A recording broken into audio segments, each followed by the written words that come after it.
안녕하세요. 자, 이번 시간에는 대한제국이라고 하는 국가에 대해서 보도록 하겠습니다. 우리 그동안 지금 계속해서 외부 외세들이, 제국주의 세력들이 우리 조선을 침략해 오고, 그래서 우리가 거기에 어떻게 대응을 했는지 이런 것들을 조금씩 봤어요. 자, 그 중에 하나가 바로 이 대한제국 국가를 세우는 겁니다. 자, 먼저 의미사변부터 볼 건데요.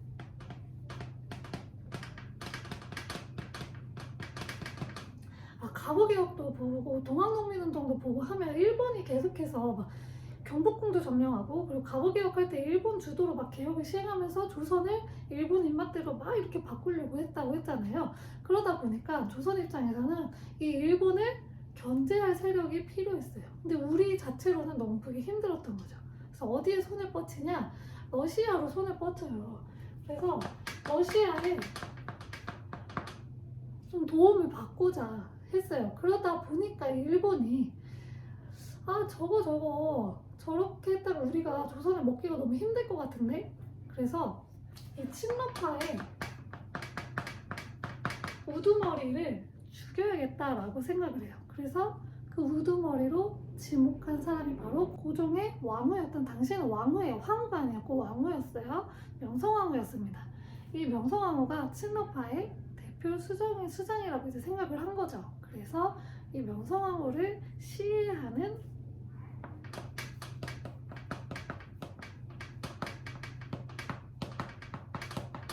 일이 1895년에 일어납니다. 그게 바로 의미사변이에요. 한나라의 왕후가, 퀸이 외구의 세력에 의해서 시해를 당했어요. 엄청나게 큰 사건이죠. 사실 그래서 이 의미사변 때 주도했던 낭인들 중에 한 명인 후손이 몇 년 전에 와서 사과했어요. 죄송하다고. 와가지고 저희 조상님이 저지른 그런 잘못에 대해서 사과한다고, 네, 사죄를 하고 갔다고 해요. 아무튼 이런 일이 벌어졌습니다. 그러니까 고종의 입장에서는 다음 타겟은 이제 나네? 너무 무섭죠. 그래서 도망을 가요. 어디로 도망을 가냐면 러시아의 공사관으로 피신을 갑니다.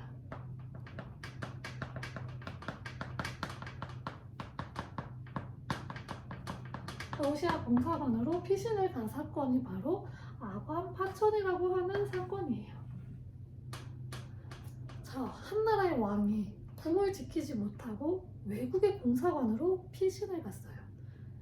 국격이 얼마나 떨어지면, 외부에서 봤을 때, 외국의 그런 세력들이 봤을 때 이 조선이 얼마나 우스꽝스럽겠어요. 그쵸? 그래가지고 이때 당시에 열강이라고 하는 단어를 쓰거든요. 굉장히 강한 국가들, 제국주의 국가들 대부분이 열강에 들어가요. 이 열강 세력들이 조선의 이권들 있죠. 좋은 권리들을 가져가기 시작을 합니다.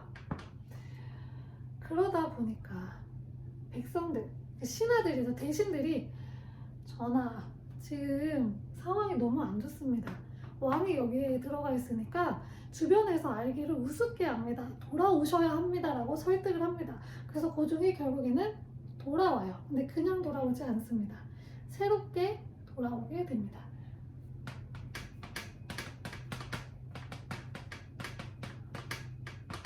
나라 이름을 바꿔요. 일단 지금 덕수궁이라고 불리는 경운궁이 있어요. 경운궁, 지금도 경운궁이라고도 불려요. 경운궁으로 돌아와요. 환궁이라고 합니다. 그리고 환구단에서 무엇을 하냐면 황제로 즉위를 해요. 당시에 원래 조선의 왕은 황제가 아니었죠. 당시 황제는 중국에만 있었어요. 그래서 우리는 중국 황제의 속국이었죠. 그런데 우리가 그런 중국의 황제와 대등한 위치에 서게 되는 그런 제국이 됐습니다. 그래서 고종이 황제가 되었어요. 그래서 이 이후에 청나라하고 동등한 입장에서 조약을 다시 맺었다고 합니다. 그래서 황제의 즉위를 하고, 황제의 즉위를 했으니까 뭘 해야겠어요? 황제만 쓸 수 있는 연호를 사용해야겠죠. 연호는 광무라고 칭했습니다. 그래서 광무년이 시작이 된 게 바로 이 대한제국입니다. 이름을 대한제국으로 바꾼 거야. 큰 한국의 제국이라는 소리죠. 제국이니까 황제가 있기 때문에 제라고 해요. 지금 대한민국이죠. 지금 황제가 없고 백성이 주인인 그런 민주주의 국가라서 대한민국이고 당시에는 황제가 있기 때문에 대한제국이라고 하는 국가명이 된 거예요. 그래서 대한제국이 만들어지고 헌법이었던 대한민국 국제가 만들어졌습니다. 대한민국 국제를 만들었는데 좀 좀 아쉬운 점은 뭐냐면 황제에게 모든 권력이 집중됐다라는 이야기예요. 입법권, 사법권, 행정권이 이 황제의 권력 밑에 들어가 있었다는 좀 아쉬운 점이 있지만 우리는 황제가 다스리는 자주 독립국이라고 하는 그런 거는 명확하게 이제 이야기를 했죠. 하지만 주변국들은 사실 그래봤자 쬐끄만한 나라 우리가 한 입에 먹을 수 있지라고 생각을 했어요. 그래서 사실 좀 안타까워요. 그러한 그 당시의 역사적인 배경을 가지고 있고 대한제국이라고 하는 나라를 새로 세웠어요. 자, 요 안에서 개혁을 시행을 해야겠죠. 그 개혁을 광무개혁이라고 합니다. 연호가 광무였잖아요. 그래서 광무개혁이라고 불러요. 광무개혁에서는 어떤 내용들을 시행했냐? 먼저 원수부를 설치를 해요. 원수부는 이제 이 고종황제가 국가의 군대를 이끌 수 있는 그런 거고요. 양정사업과 지게사업을 시행합니다. 양정사업은 토지를 조사하는 거예요. 원래 새로운 나라가 세워지면은 그 나라 안에 있는 토지를 조사를 해요. 왜냐면 토지에 세금을 매기잖아요. 그래서 토지를 정확하게 조사를 해서 세금을 정확하게 걷어야 국가 재정 확보에 도움이 크게 되겠죠. 토지를 조사했고요. 이 조사한 토지를 가지고 소유권을 확실시합니다. 그래서 소유권 증명서라는 것을 발행을 합니다. 그게 지게예요, 지게. 지게가 소유권 증명서예요. 그래서 외국인한테 땅을 안 줬어요. 이 외국인한테는 우리 대한제국의 땅을 소유를 인정해주지 않았습니다. 그래서 이런 지게 사업을 시행을 했습니다. 이게 광무개혁의 큰 내용들이에요.